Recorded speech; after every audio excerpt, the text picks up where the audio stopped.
Hi, I'm Dr. Elizabeth Zhang, and I'm an ophthalmologist and oculoplastic specialist. One of the things that patients often ask is, is my vision getting worse? Is it getting better? How can I make my vision better? And what they're really referring to is their prescription. So I thought I'd talk just a little bit about prescriptions. So people can be nearsighted, what we call myopic, or they can be farsighted, which we call hyperopic. If you're myopic, then your prescription, the first number is going to be a negative sign. And if you're hyperopic, it's a plus sign. Then some people have something called astigmatism. That's that second number, and it can be in a plus or minus format. And then there is an axis, which is that angle of astigmatism. So the first number is called the sphere, and the sphere is like a ball shape. And so if you only have the first number, which is sphere, then your eye is basically shaped more like a sphere.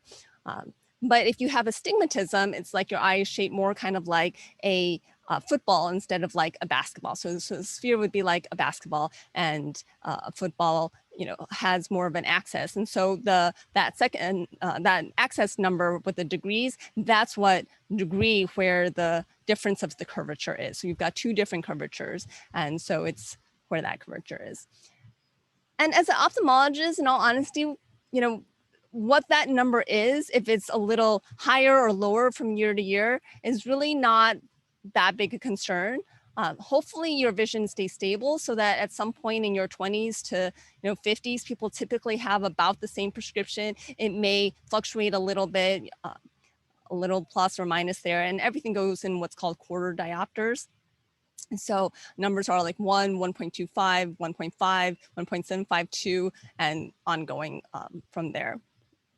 And so if you get a little, worse or better, it's really not that significant. Now, if there's a really large change, then we start to wonder, well, what's causing that change? So typically the actual, what we call refraction, these numbers, in order to get your vision to be clear for distance, is compensating for a few things. It's compensating for the curvature of your cornea, it's compensating for curvature of your lens, and it's compensating for the length of your eye. And so some of these things, are just genetic, how you're born, your family genetics. So if everyone in your family wears eyeglasses, you probably also wear eyeglasses. When you get refractive surgery, you're basically putting your glasses prescription onto the surface of your eye with laser.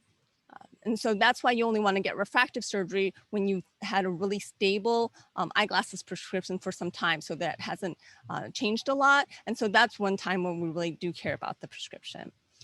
So there's really not a lot that you can do to make your eyes, quote, better so that you have a less prescription.